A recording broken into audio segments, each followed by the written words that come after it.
të rrëfehet. Të dyja nuk mundeshin në oraret që ne kemi të enden, fillon regjistrimi në darkë. Kështu që duke respektuar dhe duke ditur që historitë janë shumë të bukura dhe janë shumë të bukura në kuptimin që janë shumë interesante për t'u ndarë dhe për të mësuar prej këtyre historive, vendosëm ta bëjmë sot. Por sot duke qenë se një ditë tjetër dhe mendime të reja, unë ka vendosur të bëj diçka ndryshe. Është edhe një dëshirë e jonës kjo dhe që unë dua të plotësoj sot. Mbasi të mbarojmë të telefonat me Rezartën, do të kalojmë në një format tjetër terapie. Për ju që nuk keni qenë ndonjëherë në terapi dhe keni kuriozitet, neve kemi ngacmuar terapinë dhe gjithë Dalina Show seanca e parë është pikërisht rrotullohet rreth terapisë, ndaj janë edhe seanca të gjata, por këtë radhë është vetëm jona përballë jetës. Do të bësh terapinë tënde, unë nuk do të jem prezente. Jona përballë jetës. Jona përballë jetës, po. Jeta jon. Jeta jon me shumë historira dhe ajo është një histori interesante me marrëdhëniet, siç thanë këtu jemi në marrëdhëniet seksuale, marrëdhëniet intime brenda një çifti që pavarësisht se ne kemi kështu, dëgjuam fjalën seks, është shumë e rëndësishme dhe shpesh është shumë domethënëse, është një gjuhë tjetër e të shprehurit e komunikimit apo jo, midis një çifti, kështu që do ta lëm jonën dhe jetën bashkë në terapi. Unë ndërkohë do kaloj tani në telefonatën e parë Rezarta. Rezarta është një çështje që Përshëndetje Dalina. Mirëmbrëma Rezarta. Historia jote nuk është shumë e shpeshtë. Nuk është se nuk është e dëgjuar, por nuk është e shpeshtë. Dhe sidomos kur bëhet fjalë për mashkullin.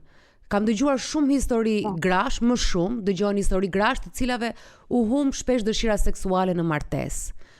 Por meshkujt janë raste më të rralla, thash të dëgjuara absolutisht, por që nuk e di, nuk i dëgjohen shpesh dhe ndaj na bëri shumë përshtypje. Rezarta, si është historia jote? Unë jam njohur me bashkëshortin tim kur isha akoma një adoleshente. Si dhe fejesa dhe martesa ndodhen po në të njëjtën epokë. Pra një vajzë praktikisht pa shumë eksperjenca, që nuk isha jetuar ndonjëherë me dikë, dhe marrëdhënia jonë ishte marrëdhënie largësie, kështu që le të themi që unë u martova pa e njohur seksualisht mirë. Që në fillimet tona, që në fejesën, praktikisht marrëdhëniet, kontakti intim ishte i rrallë për mendimin tim të aso kohe. Domethënë ajo çfarë unë perceptoja që duhet të ishte, në fakt ishte e rrallë. Por nuk ishte diçka që mua më pengoi, sepse ashtu siç thash, unë nuk është se kisha eksperjenca. Më fal, sa vjeç ishe ti kur u njohë? Isha 19 vjeçë. 19 vjeç, okay. Njohja, fejesa, martesa e gjithë kjo u krye në kuotën e 6 muajve. Kuptoj. Duke qenë se a jetonte jashtë, dhe unë duhet bëja dokumentat, martesa ishte mënyra për t'i bërë, domethënë ndodhi gjithçka shumë shpejt. Dhe më fal, dhe gjatë kësaj kohe, më fal, martesë fejes, pra gjatë këtyre 6 muajve, pse të bëri përshtypje që ishim marrëdhënie seksuale të rralla? Po, në që ishim bashkë, nëse do ishim neve 2 javë ditë së bashku, për shembull, marrëdhënie do ishin 2 herë për ato 2 javë. Kuptoj. Ndërkohë që ne mund të kishim shkuar diku në pushime, ishim vetëm ne të dy të rinj. Domethënë për ato 2 javë mund të kishin 2 herë 3. Domethënë kjo ishte diçka e rrallë. Por prap nuk është se unë kisha atë eksperiencën e dur për t'i koplavit sa gjëra që në fillim për të thënë shiko se diçka nuk është në rregull ose diçka. Nëse domethënë ndodh martesa, ndodh dasma, folëm direkt për fëmijë, duke qenë se ai është më i madh se unë në moshë. Dhe ai e kërkonte një gjë të tillë. Më fal, sa vjet më i madh? Si budallaqe që ishe. Sa vjet më i madh? Është diku të 13 vite më i madh. 13 vite më i madh, okay. Dhe unë them, okay, tentojmë për një fëmijë dhe unë ngel shtatzën në të parën tentativë. Që ne bëjmë. Për fëmijë, automatikisht atë javë isha shtatzën. Dhe në momentin që unë ngel shtatzën, marrëdhënia jonë seksuale shkëputet totalisht. Në momentin që testi më nxjerr pozitiv, në fillim nuk është se u ankova, duke qenë se kisha ato përzierje dhe gjërat e mia të shtatzanis, nuk është se mbinte shumë kjo pjesë. Pas disa kohësh filloi si një dokuri që si ka mundësi që ky nuk e merr fare mundimin për këtë gjë. Domethënë fillova duke bërë ca pyetje vetes. Më fal, se unë do të ndërpres her pas here, e kam gjithmonë merak se ju e dini historinë tuaj, por njerëzit nuk e dinë. Mbas sa kohësh, pra po flasim se kur fillove përzjera do thotë që ishe shtatzan. Pra 6-7 zanis ai nuk të preku me dorë. Mbas sa kohësh ti fillove të duke e çuditshme se pastaj është periudha lindjes, lehona që nuk është shumë seksuale për shumicën e njerëzve. Kur fillove ti të kuptoje që ka një problem? Mbas sa kohësh mas lindjes? 5 muajsh, që unë isha diku tek 5 muajsh e shtatzan, bëj bisedën e parë me të. Gjasa zanis, Bëj bisedën e parë me të, po. Dhe i them, si është puna? Më thonë, se ti nuk po tenton të më prekësh, nuk po tenton të afrohesh. Justifikimi i parë që më gjeti ishte shtatzania, më tha kam frikë, nuk mundem, nuk di si ta shpjegoj, thjesht nuk mundem ta bëj. Përsa ku je shtatzan të lutem mos ma kërkon, nuk e bëj dot. Edhe ndodh kjo. Okej, e pranova në një mënyrë në një tjetër dhe në rregull kisha dëgjuar raste që nuk kishin marrëdhënie gjatë shtatzanisë. Pa. Lind vajza, mbas 6 javë pres që ai do afrohej tek unë, gjë e cila nuk ndodh. Kalojnë 2 muaj, 3, 4, 5 pas lindjes, pra bëhej gati një vit që ne nuk kishim pasur kontakt seksual së bashku. Dua të kuptoj. Ai vinte e bisedonin, ai vinte në krevat dhe flinte, arrini të flisni, si ishte situata, pra. Jo, ai vinte flinte, ai bënte një jetë krejt normale, pastaj pas disa kohëve dhe këtij i ndodhin disa gjëra të tjera, ca strese të jashtme, ca gjëra i komplikohen punë, biznese, gjëra, domethënë bëhet një situatë stresuese. Dhe kur unë e bëj bisedën e dytë me të tashmë, pasi fëmia ishte 5 muajsh, dhe i them si është puna, tani unë du një përgjigje tjetër, çfarë po ndodh? Pse nuk afrohesh, çfarë është problemi? Jo, kam strese, jo, kam kshu, jo, po nuk e kam kokën këtu, jo, po nuk përqendrohem dot. Aty filloj duke dyshuar me të vërtetë që diçka nuk është në rregull, sepse një vit pa pas kontakt, kjo nuk ishte e mundur më. Diçka ishte. Atëherë fillojnë dramat, fillojnë unë që e kërkoj këtë bisedë vazhdimisht, dhe ai që e shmang vazhdimisht këtë bisedë, dhe ai që shkonte direkt që të flinte para meje në mënyrë që të mos binim në të njëjtën kohë në krevat, pra e shmangte në çdo lloj forme. Gjatë ditës ishte gjithçka okay, ishim si një çift normal, që dilnim, që flisnim, që qeshnim, domethënë mund të ishim 2 miq perfekt, por jo 2 partner. Ai bote dhurata, kishte ca detaje, ca kështu, por kur vite darka ishte gjithmonë ajo që shpejt vinte të flinte para meje, që ta zinte gjumë para meje, vetëm të mos e kishte në krevat përballjen me mua. Kjo situatë vazhdoi për kohë me radhë, pastaj hera e parë ishte pasi goca u bë diku te 8-9 muajshe. Ishte një herë kështu kalimthi, jo si një çift që kishin aq shumë kohë pa u prek me njëri tjetrin. Çfarë ndodhi? Si u krijua situata që bët marrëdhënia ditë? Po sepse unë po i bëja stres tashmë. Unë i kisha filluar kësaj situate duke ja përmendur vazhdimisht këtë gjë. Sepse nuk po unë po e përjetoja shumë keq. Jo, duhet të dia më shumë momentin atë. Po e kuptoj. Po atë momentin se si a ishit në krevat bashkë dhe tha okay, hajde e bëjmë, apo ishit diku tjetër, ishte diçka romantike? Jo, ishim në krevat bashkë dhe unë filloj me këtë temë. Pse më kthen shpinën, pse sa afrohesh, çaj je ti kshu, si e bë kshu, çfarë burri je ti? Filloj unë duke ja dhe ai ngrihet në atë moment dhe e bën. Domethënë ishte diçka shumë sikur kishim ja 30 vite të martuar edhe kur e bë për të kaluar radhën. Por e bëri. Filloj, le të themi si procedurë edhe një herë. Pra i me ereksionin s'ka pas probleme përderisa. Jo, ai nuk ka pas asnjëherë probleme me ereksionin, ai ka mungesë dëshire që nëse unë do i veja një emër që unë nuk jam një mjeke, sepse ai nuk ka pranuar kurrë që të shkoj në një mjeke, por unë mendoj që ai është aseksual. Domethënë dëshirën për seks ai e ka 0. Dhe kur të them që në këto vite ai nuk ka masturbuar kurrë, se jo për të bërë seks, por as nuk masturbon. Po nga e diti këtë? Se masturbimi është diçka shumë private. Dhe aq më tepër unë që e kam pyetur në momentin që më shumë kur ka kaluar më shumë vite, kur këto tema pastaj filluan duke u bërë më të shpeshta, ose kur unë fillova duke hap këtë temë më haptazi me të dhe të flas me të, dhe ai thjesht nuk e ka nevojën, dhe ashtu siç ai nuk e ka nevojën, mendon se të gjithë njerëzit nuk e kanë nevojën siç e ka ai. Kuptoj. Nuk e kupton as nevojën time. Nuk e kupton, domethënë e merr si diçka shumë banale, a mjaft më.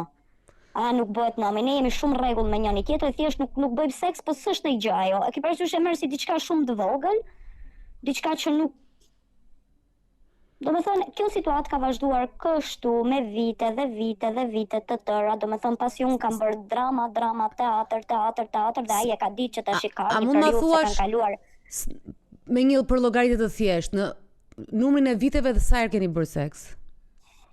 Domethënë, nuk do të marr, nuk do të fus sepse po e mendoja pak më parë se do ma bëje këtë pyetje. Dhe isha duke e menduar me veten.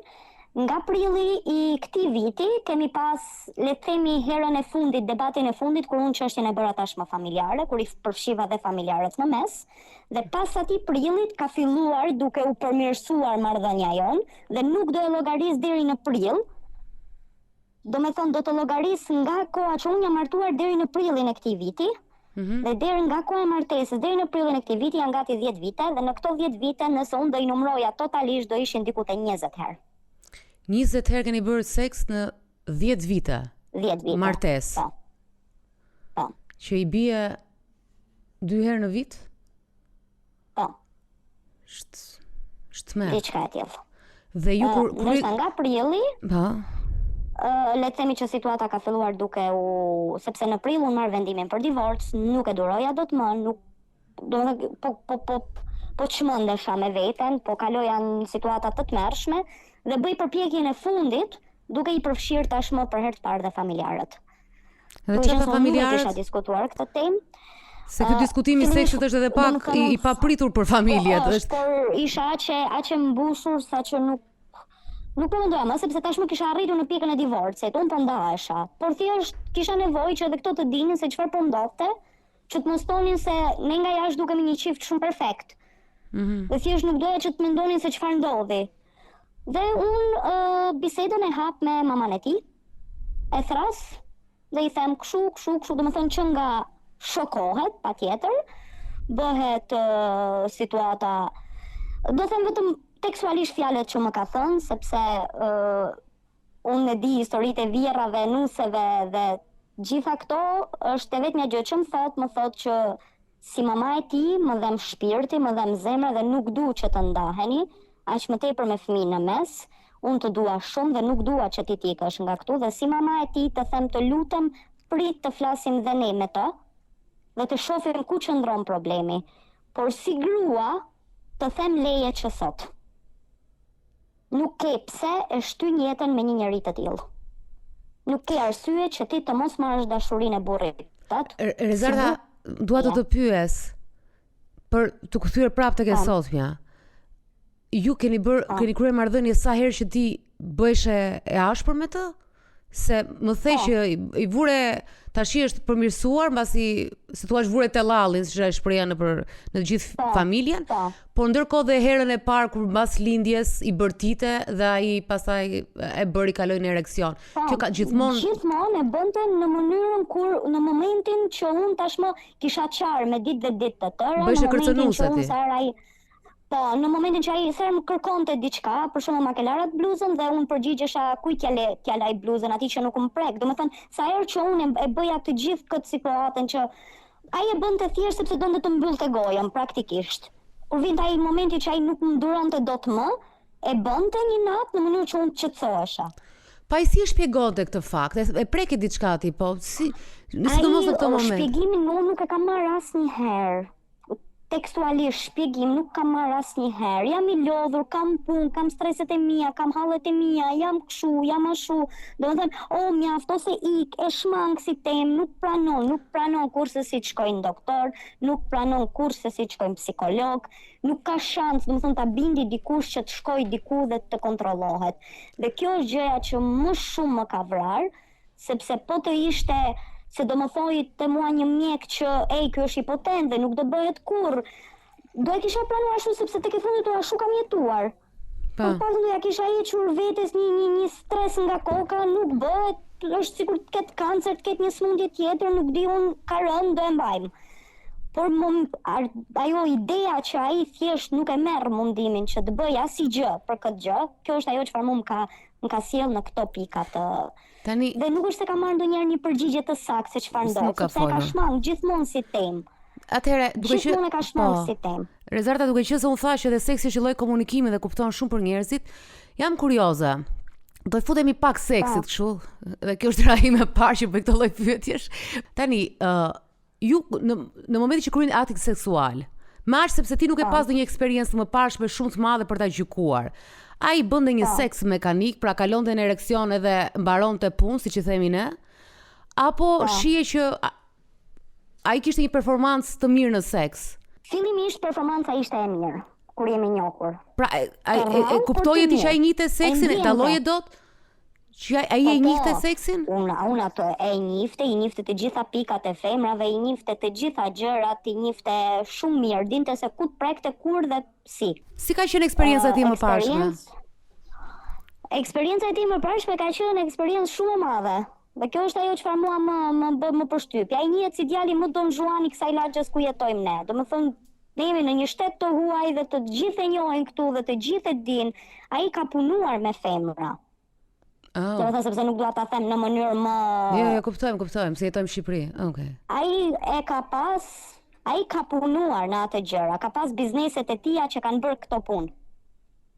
Dhe ka pas eksperjenca me goca pune, besoj.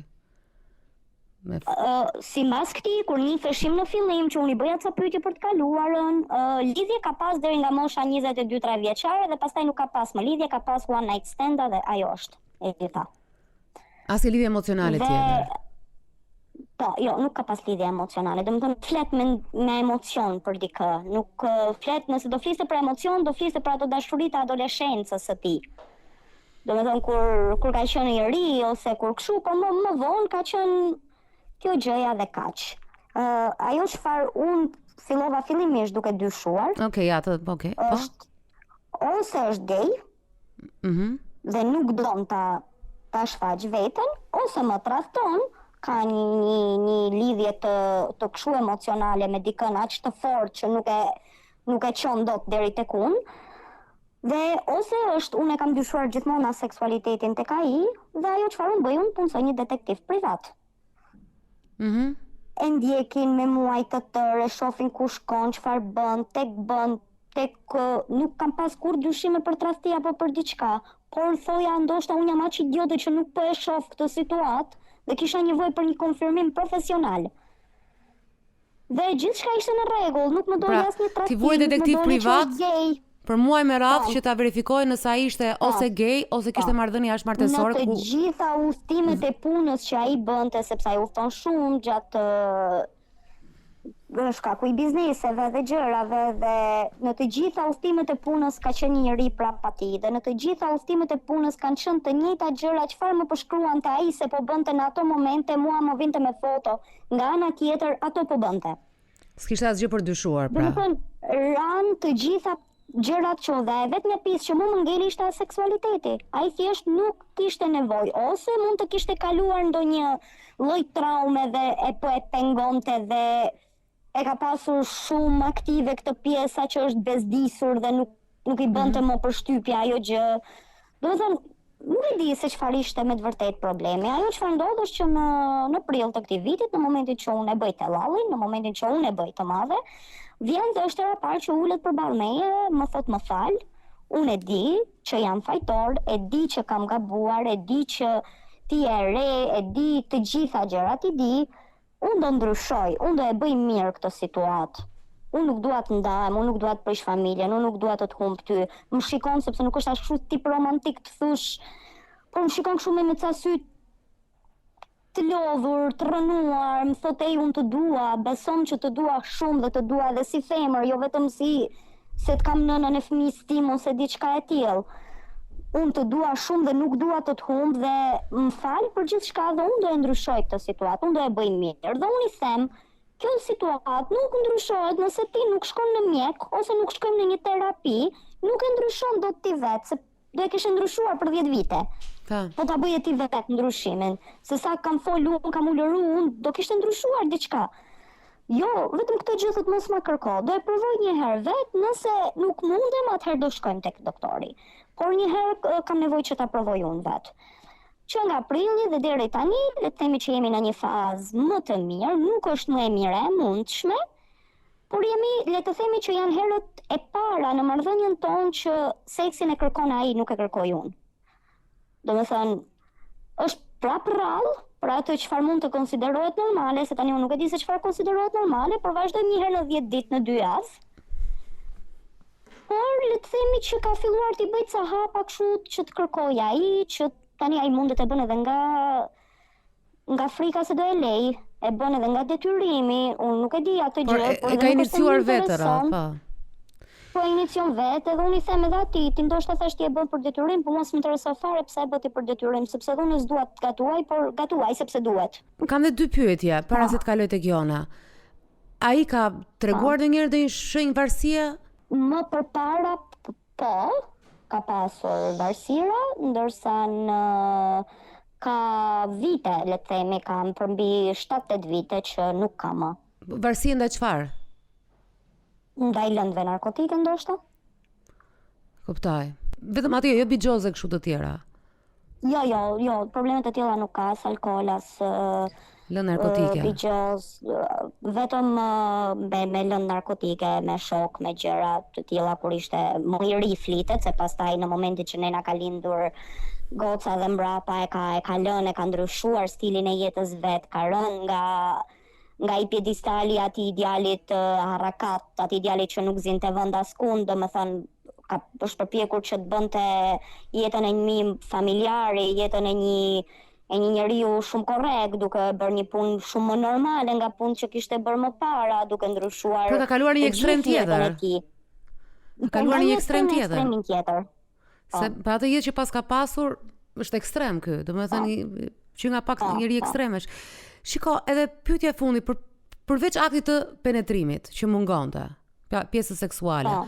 Gjatë ditës, si ndjeshe ti? A të bënte të ndjeshe si femër, a të komplimentonte, a të shite sepse ai tha në një moment që unë të dua dhe si femër, po kështu e ndjeje ti? Për shumë vite këtë gjë unë nuk e kam bjerë, kam bjerë tani vonë, kohëve të fundit.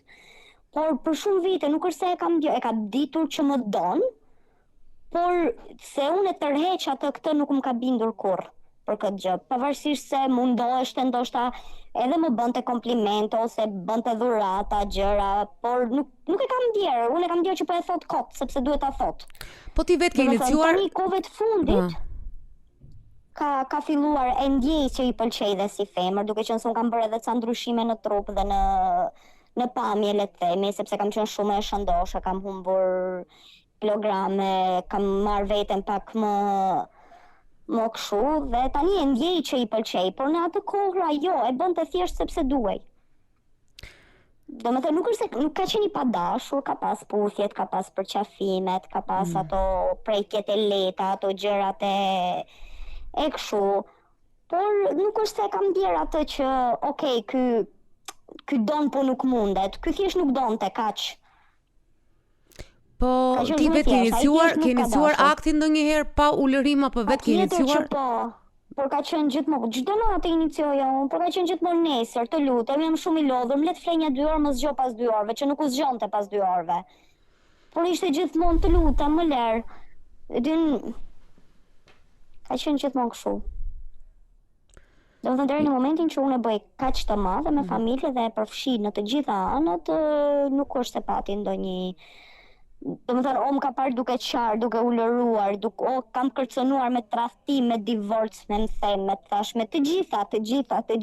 Por ka qenë gjithkohon kështu më shikonte dhe më thoshte nuk e bën ti. E di unë që ti nuk e bën një gjë të tillë. Dhe ti se bër asnjëherë këtë. Unë të sigurt. Jo, unë nuk e kam bërë asnjëherë këtë. Dhe nuk e kam bërë vetëm për faktin që më ka ardhur, jo se nuk kam pasur mundësinë që ta bëj, por më ka ardhur shumë I natë pse unë duhet kërkoj jashtë shtëpisë time atë çfarë duhet ta marr në shtëpinë time. Përse duhet arrinte puna deri në aty që në fundit unë të bëhesha tradhtare për diçka që nuk më jepej në shtëpinë time. Domethënë e kam pasur shumë inatin me veten, ndërsa për bashkëshortin tim kam pasur ndjenja të përziera gjatë gjithë kohës, e kam urryer për shumë kohë, e kam dashur shumë për ca kohë të tjera. Domethënë nuk është se kisha një vijë emocionale për të, domethënë edhe sot nëse më pyet unë nuk e di saktësisht se çfarë ndjej për të. E dua, por nuk e di se e dashuroj më, që besoj që jo, nuk e dashuroj më. Por për shumë kohë e kam urryer thellësisht, që domethënë nëse doja dëgjoja vdekje nuk do më vinte keq. Se thjesht si po më shkatronte jetën dhe nuk po bënte gjën më të vogël për ta ndryshuar këtë gjë. Po ekonomikisht si ishit ju? Si ai ka qenë mirë. Mirë, do të thënë nga ana ekonomike, se thej që kishte disa probleme biznesi. Nga ana ekonomike, problemet e tij, patjetër kishte ca probleme dhe ca gjëra të tilla. po ka kontribuar në familje. Do të thënë nuk kemi qenë. Patjetër, unë nuk kam punuar për vite me radhë dhe kontributi më i madh që ka dhënë ai është, unë nuk do e harroj kurrë këtë gjë, unë nuk e kam mamin dhe sëmundja e saj ishte ajo çfarë ky ka nxjerrë gjithçka çfarë ka pasur. Ja ka dhënë në dispozicion që ta shpëtoj, e sjell këtu dhe ne jemi në një vend ku është shumë shtrenjtë. E gjitha që të mbulohen të shpenzime marramëndse që ka shpenzuar ai për maman time, vetëm që ta shpëtonte. Dhe e dinte që nuk ka shpresë dhe prap insistonte, thoshte ta sjellin këtu se këtu do e shpëtojmë se në Shqipëri nuk e shpëtojnë dot. Dhe e sollëm, ka paguar pafundësisht, nuk e shpëtuam dot, por ka qenë aty gjatë gjithë kohës dhe emocionalisht ndaj meje dhe fizikisht dhe në anën ekonomike, do të thënë nuk ka kursuar asgjë, nuk ka menduar për asgjë. Është baba shumë i mirë. Është ai që shkon në mbledhjet e prindve, është ai që ka takimet, është ai që i din të gjitha, do të thënë unë nuk kam iden ku takime prindër, ai e din, është aty, prekupohet, shqetësohet, i ka të gjitha gjërat, do të thënë mban mend edhe detyrat që ka pas para një javë dhe duhet ta kontrollojë nëse janë bërë ato detyra apo jo. Është shumë baba i mirë, do të thënë është i mirë në të gjitha drejtimet vetëm kur vjen te krevati. Po Jona, është një shprehje që thot mami im që s'të lë Zoti pa një gjë. Në këtë rast të lë Zoti pa një gjë. Madje kur unë e kërcënoj, ti thash më e kështu kur unë i thoja që do gjej një tjetër, edhe më thoshte gjithmonë që po ti nuk do gjesh tjetër si unë mi. Po do ta nxjiheten gjithë ditën, krevat nuk do dushte pastaj. Kështu që po e çuditshme që nuk ofendoj kështu. Nuk ofendohet sepse e din se ashtu është. Po ja, do të ai tjetri do ta nxjih tër ditën, atë ndark do të kërkoj, po ndark nuk do duash ti. Kështu që rri me mua se je më mirë kështu. Rezarta, ti ke një ambivalencë ndjenjash kundrejt partnerit. Po. Edhe do, edhe nuk e do, në të njëjtën kohë. Për shkak të asaj që ka shkaktuar tek ty, sepse seksi nuk është vetëm plotësim nevojash fizike. Në rastin e femrave është edhe nevoja për të ndjerë e parë, siç ka thënë, ose siç e tha më herët, e dëshiruar. Edhe kjo e ka ndërprer pjesa të qenë distant në shtrallë, në krevat, sepse është dhe një simbolike. Seksi është komunikim. Është një formë e komunikimit në çift, ose nxjerr në pa shumë dinamika që nuk shkojnë ose shkojnë brenda një çifti. Normalisht që mund të bie me kalimin e kohës, pra ti mund të ndjesh një rënje, por mund të rinisë në një formë tjetër me zbulimin e të dyve që ndodh.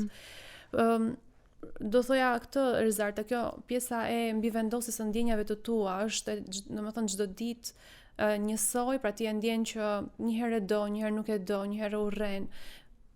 Është më thënë e zakonshme në ditën tënde? Është e zakonshme. Do të thënë ditët e qeta, ditët e mira tona, janë ditët kur unë e dua.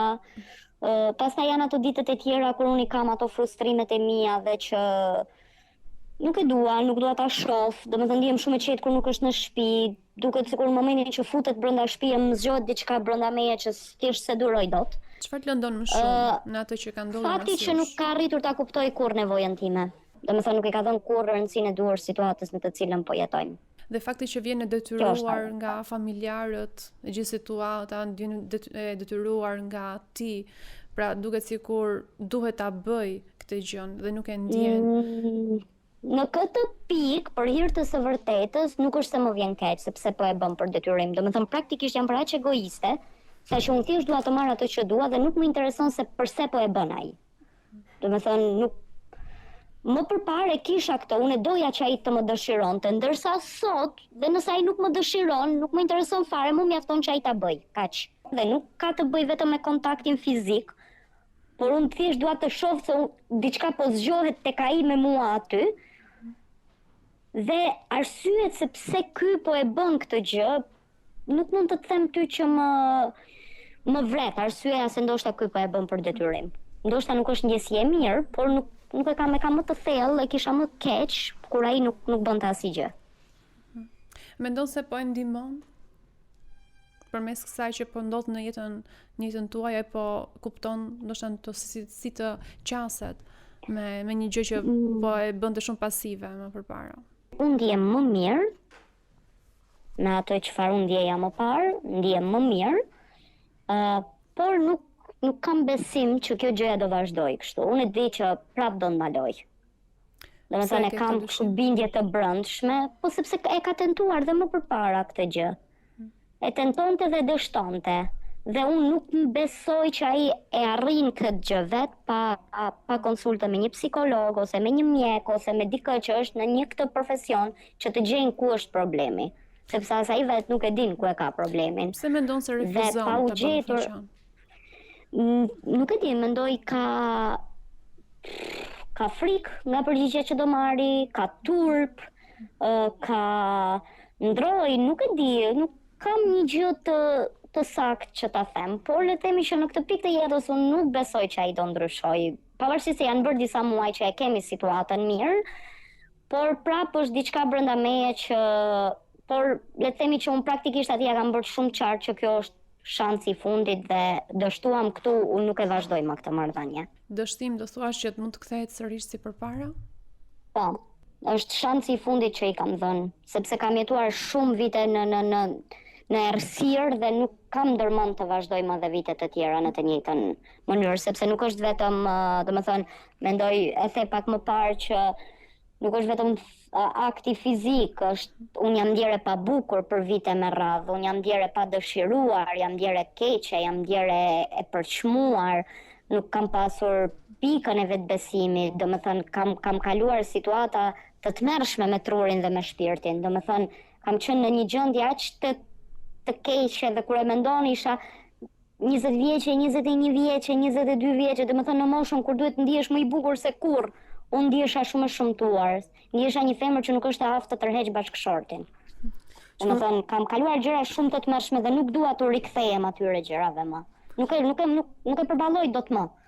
Mua më bëri përshtypje dhe ka të drejtë kur tek një moment ka shumë histori grash që në një moment martesë në pritet marrëdhënie seksuale, sidomos kur bëhet fjalë për shembull për burra të smur, që nga mosha 40 vjeç shumë gra as nuk bëjnë, as nuk i shkon mendja për të bërë seks, dhe ndoshta edhe vetë rezartës nuk do t'i shkonte mendja kaq shumë, po të ishte një seks normal. Ajo pyeti sa herë bëhet seks tash i tha, se nuk e di tha. Dhe në fakt ka raste në martesë që bëhet edhe një herë në muaj, edhe 2 herë në muaj. Thonë që një herë në javë është normalja për mbas 10 viteve. Kështu që këto janë shifra normale që për këtë janë, ajo nuk e di, domethënë seksi është një nevojë bazike, të cilën ajo besoj bie dakord Jona, që ajo nuk e ka. Dhe ajo çfarë unë jam shumë dakord me Rezartën te një pikë dhe besoj që e tha disa herë dhe është më e vërteta, është fakti që ai kërkonte kontroll edhe mbi këtë situatë që ai nuk donte ta përmirësonte. Pra, unë kështu jam, nuk kam çfarë të bëj, unë nuk shkoj në mjek dhe ti s'ke për s'mloti mua se si jam. Kjo është mos marrësh përgjegjësi për. Po, edhe kjo është ajo, është e tmeshme sepse unë besoj që edhe Rezartën, nëse ai do të merrte përgjegjësi, do shite, ose do të pranonte që ka një problem, gra di se si ta menaxhojnë problemin. Rezarta e tha këtë. Po, mund edhe të bien dakord të kenë një jetë tjetër seksuale, ka ndodhur histori me njerëz paralizuar që ka lënë gratë e tyre, kupton. Po ai ka një lloj krenarie torturuese për Rezartën. Po, do të thash, kjo ka qenë ajo çfarë mua më ka penguar më shumë se gjithçka tjetër, sepse po ta merrte atë mundim dhe të më thoshte mua një mjet, një dikush, ky nuk bëhet më, do e pranoja patjetër, siç do pranoja çdo lloj smundje që do i binte, sepse gjithçka të vjen në jetë. Por kur ti më shikon mua ashtu, duke qarë çdo ditë, duke rënë në skatera depresioni dhe ty nuk të bën përshtypje kjo situatë, madje më thua që po e egzageron, po e bë të madhe, ne nuk kemi asnjë problem, unë nuk kam asnjë problem, unë jam shumë mirë, do bëhet mirë, mos qaj ti, mirupafshim se dola unë. Ajo që skuptohet nga shumë partner është që kur ti ke një shqetësim, jo vetëm fizik, po edhe psikoemocional, kur ti fillon dhe nuk merr trajtimin, nuk po e bën vetëm për vete, por nuk po e bën as për marrëdhënien tuaj. Patjetër. Kështu që edhe prandaj Rezarta ka këtë mllefin ose inatin e brendshëm që ai nuk po e trajton, pse nuk po shkon. Ai e shikon ndoshta në perspektivën e vet, vetëm si shqetësim personal, pra ti nuk e pse futesh këtu. Por në të vërtetë po prek, janë 10 vite të kaluara në. Fakti që ky ka pasur një jetë goxha të pasur dhe martohen shumë shpejt, bëri seks kur donte të bënte fëmijë. Dhe martesa ka qenë shumë e shpejtë edhe se Rezarta është dhe një moment dashurie para martesës që aty shihet seksi. Kupton, është ai momenti, si thua, ai është pjesa më e bukur e dashurisë mjalti. Më i bukur, një nga më të bukurit, që është ai pjesa kur ti zbulon seksualisht tjetrin dhe atë ti nuk e ke parë. Se ke kuptuar, të ka ikur, kështu ka qenë situata, kështu je martuar. Ka qenë marrëdhënia në distancë. Marrëdhënia në distancë. Do të thotë ke humbur një gjë që edhe kjo të lë, pavarësisht se mund ta thot apo jo kështu, të lë një lloj boshllëku, se atë gjë nuk e ke, pasionin e parë nuk e ke. Ndërkohë, kjo pjesa ekstreme të ti, ka të bëjë dhe kjo? Nëse ai ka qenë dëzhuan, ka punuar në disa zona të errta me lloj-lloj femrash. Jo, e di pse po them të, sepse një histori njerëzish, këtë nuk e di që se janë bërë seksual ata, por një histori njerëzish që kanë qenë, sidomos që bëni shumë one night stand, që kanë qenë të fiksuar me një tipologji femre, që ishte ajo që meshkujt i thrasin urva. Dhe janë fiksuar me atë lloj tipologjie. Dhe ajo i karikon shumë. Ndërkohë që gruaja është në një mindset tjetër totalisht. Dhe madje më normale se kjo është që shumë meshkuj në këtë vend nuk e pranojnë që me gruan të bëjnë disa gjëra që i bëjnë me dashnoret. Por në rastin e këtij ky ka pasur shumë eksperjenca. One night stand, të cilat sado që është mashkull janë konsumuese dhe nuk ka asnjë lloj gjë emocionale. Dhe kështu që unë besoj që ka dhe diçka dhe ndoshta te ky ka kaluar, ka kërcitur diçka, ndoshta ka qenë jashtë natyrës së tij dhe one night standi, përderisa ai kujton dashurinë e parë 20 vjeç, edhe do të thënë nuk i ka ardhur as ajo natyralisht, kam përshtypjen unë nga një analizë amatore që po bëj. Mund të jetë edhe kjo, sepse edhe mënyra se si ne lidhemi me trupin ton dhe eksperimentojmë me trupin ton, edhe në marrëdhënie intime, krijon një lloj le të themi skeme, edhe kjo vetë, edhe ai mund të ketë krijuar këtë pjesën që ekziston vetëm për shkarkim, për shembull jo për përjetim ose lidhje emocionale.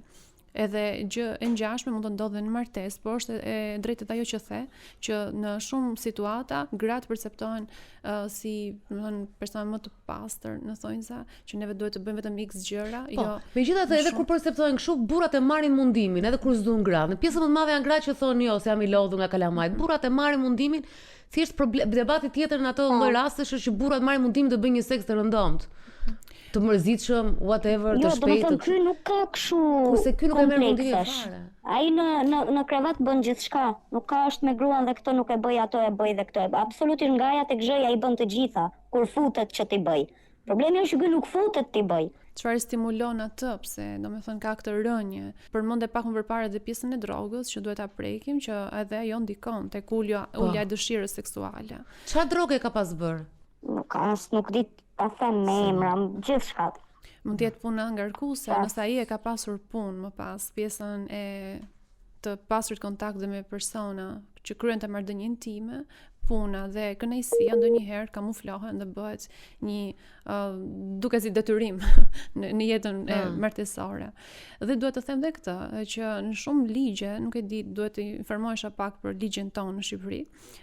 Në shumë shtete ka që seksi në martesë është detyrim, për një nga detyrimet është edhe në librat e shenjtë. Po. Është edhe në librat e shenjtë. Siç është edhe për kujdesja emocionale. Domethënë nëse një grua e kërkon ose një burr në rastin më të shpeshtë kërkon marrëdhënien intime, detyrë ose detyrim martesor është edhe që ti të kujdesesh për nevojat emocionale. Mos arsye divorci është më thjesht është arsye. Po, mund të futet si arsye divorci. Po, është patjetër. Kjo ka përshtypjen që është edhe në Shqipëri kjo. Është arsye, po, është arsye. Po. Ngesa. Se janë nevojat bazike, të ha, të pi, të bëj seks. Kështu që me të drejtë ka bërë edhe mbledhjen familjare, le të themi, që e ka konsumuar dhe me familjarët për këtë, pavarësisht se është një tabu të flitet. Po ky nuk e di pse më ngjan si ato tipat ose ato që lëm bixhos, që shkarkojnë diku çdo gjë dhe pastaj nuk kanë asnjë lloj dëshire. Se kanë diçka, ky ka kaluar në ekstrem, diçka duhet të ndodhë, prandaj duhet të shkojnë në terapi, se diçka e ka kjo që ka kaluar në ekstrem. Besoj fort që ne femrat e kemi ndryshe marrëdhënie emocionale me seksin. Meshkujve kuptohet shumë kollaj. U kuptohet kur kanë një problem për shembull, ka raste që nuk bëjnë dot seks. Mund të jenë shumë aktiv seksualisht, mund të kenë gjithçka nuk bëjnë dot, nuk kalojnë dot në ereksion. Sepse vuajnë për pjesën e përgjithësive të punës ose stresit. Kurse ky kalon me komand, ky kalon në ereksion me komand. Pra, nuk ishte ajo që hajde mezi po mundohem me kështu. Domethënë, ky i bërtit rezarta, kur i bërtet shumë, thot ai. Nuk është e kundërta, se kur tha jo isha shtatzans më afroj, ka shumë meshkuj të tillë që kanë kështu në kokë, thon si mund të bëj seks kur është fëmia në bark. Iku kjo. Lehona ikën. Si as gruaja s'do se merr vesh ku është në këtë botë apo ikën dhe kjo pjesa. Pastaj mbas sa muajve, domethënë kur ishte ajo historia e punës që tha që kam probleme në punë, thash mund të jetë dhe kjo. Po pastaj ky pattern, kjo gjëja, fakti që ai nuk kurohet edhe mos dëshira, po ndërkohë nga ana tjetër sa i bërtet kjo shumë, ky direkt si ushtar, domethënë gatitu, është pak e çuditshme. Është interesant ta kuptojmë pse e ka këtë lloj reagimi. Po domethënë e ka aty dhe nuk do ta kupton, është e gjitha në tru. E ka mundsinë.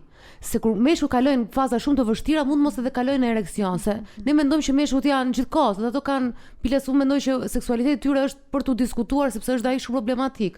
Dhe ato e kanë shumë të rrotull organit të tyre seksual. Ka dhe meshkuj që performojnë, pra nuk e ndjejnë procesin. Dhe performimi nis që në takimet e para, me stresin për performancë. Ky performimi mund të jetë interesant edhe në jetën e mëparshme e këtij të performimit, edhe në faktin që kjo tha ky di çdo gjë të femrës. Që prek çdo gjë të femrës, që shumë edhe nuk e bëjnë, edhe pse janë okay. Në sidomos në këtë mentalitet, kështu që është, nuk se di tash se unë nuk dua të vë diagnozën e zarta se s'kam lidhje, por fakti që ai kur i vjen kërcënimi, performon dhe përpiqet performoj sa më mirë dhe pastaj fiket komplet, është diçka shumë. Nuk e di si ndihet për rezartën që me komand të bëj diçka që duhet ndjerë. Pra, ai është shenja që mund ta kontrolloj. Por ai nuk do ta kontrolloj dhe kjo dëshira është lloj traume. Se ai nuk do, se ky jep shenja që mund ta kontrolloj. Se në presion të mëdhenj ka meshkuj që nuk e kontrollojnë dot, nuk kanë ereksion. Mund ta ketë 3 muaj pa ereksion. Gati bëhet e frikshme, bëhen nervoz, bëhen pjesa e madhe më të krimeve në botë nga meshkuj që s'bëjnë dot seks. Është statistikisht të rinj që s'bëjnë seks. Por ky e kontrollon, kalon ereksion. Ka edhe një tengopje me eksperiencë më përparshme. Pra, do ka diçka që ai do të tengopje, do të jetë diçka rezata se ne po themi ato që ti i di. Po. Unë thash, ky nuk është rasti atyre që don por nuk mundet. Ky mundet por nuk don. Dhe ajo çfarë mua më shumë më vjen i nat, ose unë i thoja gjithkohën, si është e mundur që nuk të vjen i nat kur gruaja ty të thotë ti nuk je burr. Domethënë unë po të prek pikat më dopta të tuat, domethënë sepse asnjë mashkull nuk don ta dëgjoj këtë gjë nga gruaja, teksa gruaja i thotë po ti nuk je burr, dhe si ka mundësi që ti e dëgjon këtë fjalë dhe më shef kështu dhe as nuk nervozohet, as nuk acarohet, as nuk fare, thjesht më shef gjithë çuditshëm dhe ndryshon temën se kur nuk po i them asnjë fjalë. Po se ke edhe 10 vjet që të ka dëgjuar, edhe rezerta është dhe kjo, ka 10 vjet që të ka dëgjuar. Ti ke ulëritur, është bërë diçka edhe ke shtyr dhe nga 2 vite tjera. Unë personalisht mendoj që në këtë rast kjo mungesa e dëshirës, nëse ai ka dhe mungesën e dëshirës dhe nuk ka ndërgjegjen për ta kuruar të gjë, tash s'mund të jap këshilla, po unë mendoj që seksi është një gjë shumë e rëndësishme të cilën është gjuna që ta kesh jetën pa të. Shumë gjuna sepse dhe nuk është as e shëndetshme. Realisht nuk është as e shëndetshme, as për femra s'është e shëndetshme fare. Kështu që ti bëj se çfarë ndjen më mirë. Padyshim në llogaritet e tij ai si baba, si burrë, këto i ka shumë të mira dhe të vjen keq, sepse shumë njerëz që po dëgjojnë tani thonë e po mirë dhe ti se një problem është i pa ky ku ti kesh gjithë gjëra, ku ta kesh atë lloj babai, atë lloj kontribusi ekonomik, çfarë ka bërë për nënën e tij. Dhe po këto të gjitha kanë mbajtur 15-20 vjet rezartën atë marrëdhënie. Se di çfarë ndërgjegjësimi ona mund t'i bëj. Janë nevojat emocionale të vetë personave që duhet t'u shkojmë nga pas. Pra në këtë rast rezarta ka bërë sakrificën e saj, mendoj unë. Sakrificë që po vetëm si grua ajo s'ka qenë ndonjëherë. Nuk ka qenë, edhe mendoj se ky është momenti që ajo po e thot, unë do jap mundësinë e fundit për ta parë se si mund të shkojë, për nëse ai do të marrë trajtimin do ishte një zgjidhje, çfarë po lufton shumë edhe rezarta, por nëse nuk ka dhe këtë lloj angazhimi tregon shumë që nuk i intereson. Ta themi hapur, nuk i intereson për ndjenjat ose mënyrën se si rezarta ndihet. Jo, ma vjen keq se ti rezarta mund të kishe gjetur zgjidhje tjera, por ti nuk i ke zgjetur dhe s'duhet që të përgëzojë, në kuptimin që i e përpjekur se në fakt ti mund kërkosh kënaqësi seksuale të jashtëzakonshme në vende të tjera që po të vjen keq sepse janë këto pika që duhen plotësuar, janë pika më bazike në një martesë. Po pse si kam këtu? Se është ndryshe që ti jesh plotësuar, po kjo si ka ashtu. Prandaj unë jam e bindur Dalina që edhe nëse do gjej unë tani një njeri tjetër dhe do kem seks me dikë tjetër, jam shumë e bindur që mua inatin e tij nuk më heq dot as ai tjetër as 10 tjerë as 1000 tjerë. Ja më 10 minuta. Unë kam me këtë e kam inatin unë këtu që e kam në shtëpi, pse ky nuk bën, sepse po të shkoj edhe me një të tjerë, unë e di që nuk do ma heqin atë ndjesi që e kam unë për brenda, sepse nuk e kam më fizike, e kam shpirtërore. Rezervja inati është edhe diçka që të kthehet pas ty, domethënë nuk të kërkon diçka që ai edhe nuk dëshiron ta bëj, thellë ndoshta. Po. Sepse e di që mundet të ma japi dhe nuk e jep sepse nuk dëshiron. Mendon se kjo është ajo çfarë të ka mbajtur deri më sot inati? Jo, nuk ka qenë inati ai që më ka mbajtur, sepse për inatin unë do e kisha lënë shumë kohë përpara, por kanë qenë gjërat e tjera. Fillimisht është ajo që mos e do ndryshoj, shpresa e mban njeriu gjallë, pastaj vjen fëmia, pastaj familja, pastaj diku brenda është një lloj dashurie për të që nuk e shpjegon nga të vjen. Edhe dhimbësuri duhet kesh besoj. Është dhimbësuri, është në shumë kohë unë them më vjen keq ta lej. Më vjen keq ta lej, më duket sikur këti do i prishet jeta po e la shumë. Më duket sikur, nuk e di se si ta shpjegoj, domethënë janë shumë gjëra që e kanë bajtë të marrëdhënia. Ajo çfarë unë di është që në prill, kur ne patëm të fundit debat në lidhje me këtë temë, unë i kam dhënë mundësinë e fundit dhe ja kam bërë të qartë familjeve, ja kam bërë të qartë këtij, që kjo është e fundit mundësi. Unë di një gjë shumë sigurt, unë nuk dua të vazhdoj të jetoj kështu. Nuk dua, nuk e bëj dot më. Dhe pas kësaj vjen divorci dhe në qoftë se kjo situatë që është tani, qëndron kështu është okej. Në qoftë se do ketë një rënje të tillë, përsëri unë do ndahem. Dhe këtë e di shumë mirë, e kam shumë të vendosur. Sa vjeç është ai tani? Dhe e di se kjo është ajo çfarë duhet të vi. Është 42. Okej. Siç pranon të bëj marrëdhënie me detyrim, mendoj se mund të pranoj të marrë dhe ndihmën nga detyrimi për të mos ose nga frika për të mos humbur familjen. Pikërisht, por ai është i bindur që këtë situatë mund të ndryshoj vetë pa ndihmën e një profesionisti, sepse thjesht ka pas ca probleme të tij, kështu ca halle që nuk e kanë lënë, po tash e ka zgjidhur të gjitha. Domethënë ca justifikime kështu banale. Kjo është shpreh anglisht play by the ear. Ec pak me intuitën tënde, se di tash si do përpiqet ky. Siç tham, ky ishte rasti që s'donte. Nuk donte. Po nëse tash Jona përtej gjësat e terapisë, ju është inteligjent mjaftueshëm kuptuar që edhe është aja e çdo gjëje, tash këto është si mos çosh buk shtëpi çdo ditë të kërkosh llogari, të lësh, kupton, nga gruaja ose janë nga mos i japësh e para punës e çuditshme që s'ka ndonjë gjë fare si mashkull, po si duket është krijuar komoditeti i tillë që ai mos ta vras mendjen për këtë, se nuk ka si lloj frika apo rreziku deri tani, se ka ndier. E dyta, ajo vetë nuk do kërkonte seks aq shumë. Në qoftë se të paktën një herë në javë. Do ishte munduar një herë në javë. Ja ikën 2 javë. Po 10 herë në 20 vite, 20 herë sa i binde? 2 herë në vit. 2 herë në vit. 20 herë. 2 herë në vit. Dhe mos shkoj në terapi. Nuk është e thotë dhe nëna e tij që si grua ik lëre. Është normale. Kjo emision po na bën shumë feminist. Po unë preka, po e dëgjova në fillim kur thoshte, unë këtë emision nuk e përballoj dot më. Do heq dorë. Unë preka sepse më vjen se di më vjen keq edhe për meshkujt shumë. Sa i thoshte që është si babasi kështu, më vjen keq. Dhe më vjen keq sepse janë ca gjëra për shembull që Rezarta ka gjithçka dhe s'është kjo. Dhe pastaj është ai nati që përpiqu maskara burr, përpiqu 5 sekonda. Kjo vlen edhe për gratë kur duhet përpiqen. Po përpiqu se me të bërtit gruaja në shtëpi, ti s'më prek me dorë, s'bën seks. Rezarta ka kaluar nga zero pasion, ajo ka humbur fazën e dashurisë, ka kaluar në ekstremin tjetër që i thot burrit bëj seks me mua.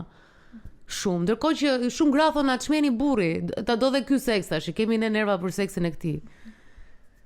Ai të paktën aq ta kishte, kështu që ajo fakti që ai është kaq rehat me këtë dëshirën e vet, Ose shiko, ka dhe burra me lloj mentaliteti që në pjesën e dëshirës që se kjo se rri pas seksa, gruaja në shtëpi çdo e. Ku di unë? Por kjo thotë që nuk e di. Se di, e çuditshme është. Në rast interesant. Shumë, jemi rasti veçantë. Partnerë zartës për ta kuptuar. Jo, shumë rasti interesant. Unë kur e dëgjova historinë seksual, nuk e dija që ishte mendova seksual që edhe nuk ishte ereksion fare. Nuk e dija që ai në një buton direkt kalon në ereksion edhe bën seks shumë të mirë. Thjesht është ulje dëshirës. Jo, prandaj kam arritur në përfundimin që mund të jetë aseksual, sepse aseksualet nuk është që nuk munden të bëjnë seks, thjesht nuk kanë dëshirën. Ndërsa impotentët kanë dëshirën. Po mund ta kuroj, ka lloj hormonale është dëshira, është një pjesë hormonesh, mund ta kuroj këtë. Ai thjesht nuk dëshiron. Mundet po. Ta kuroj. Po pra te pjesa nuk dëshiron të shpëtoj martesën, nuk dëshiron që të dihesh ti si grua, se i njeri, nuk dëshiron që ti të meritosh nevojat bazike. Këtu pastaj rezarta është ajo që ti prandaj po merr në telefon, këtu hyn jo inati, se ti thua fjalën inat, po janë të drejtat e tua themelore në martesë që të plotësohen. Ai nuk dëshiron ta bëj këtë gjë. Është e njëjta gjë si një njeri që nuk dëshiron të lërpihet në një martesë dhe vjen i pirë çdo ditë dhe nuk ka si përgjegjësi ndaj fëmijëve. Është e njëjta gjë si një njeri tjetër që nuk dëshiron të punojë dhe gruaja roptohet dhe ai nuk sjell lek në shtëpi. Ti në një martesë ke kontribut të përbashkët ku ndërtohesh dhe seksi që edhe me ligj ti duhet të kesh marrëdhënie seksuale. Ndryshe nuk është atëherë, ndryshe shkote Mount Athos me Fevziun aty ku ishte, te ato priftërinjtë dhe mund shkoj aty, ti toj lumtur në një vend në Greqi.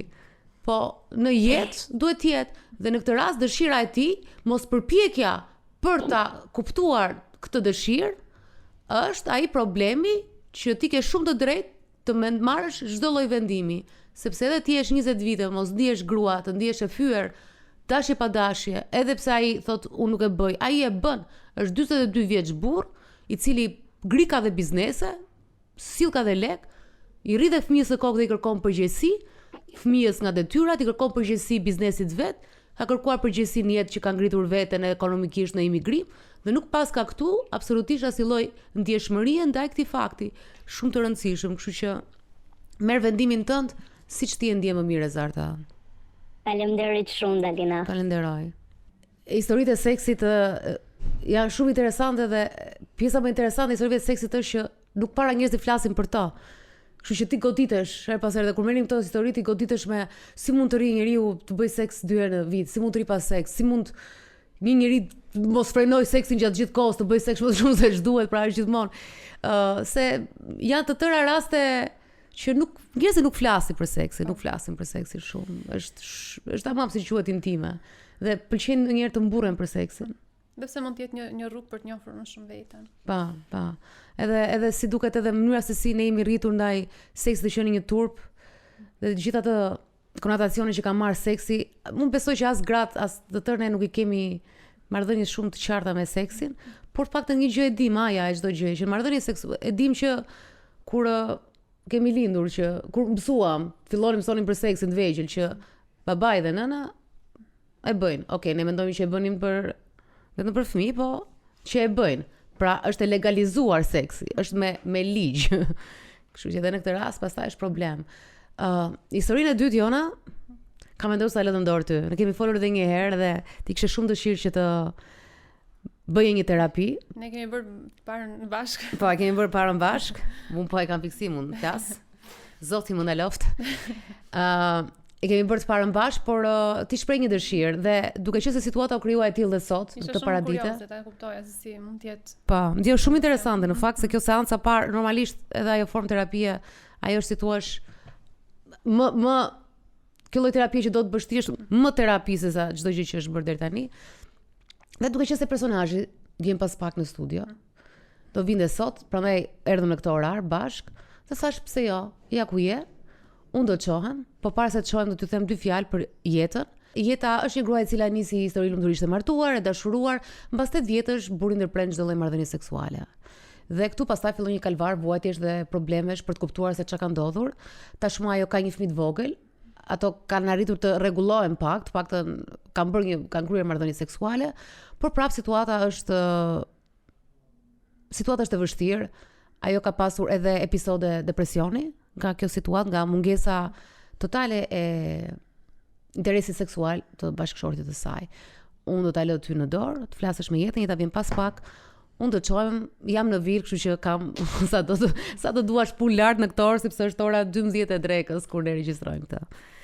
Do kthehemi pas pak në një terapi krejtësisht të veçantë me Jonën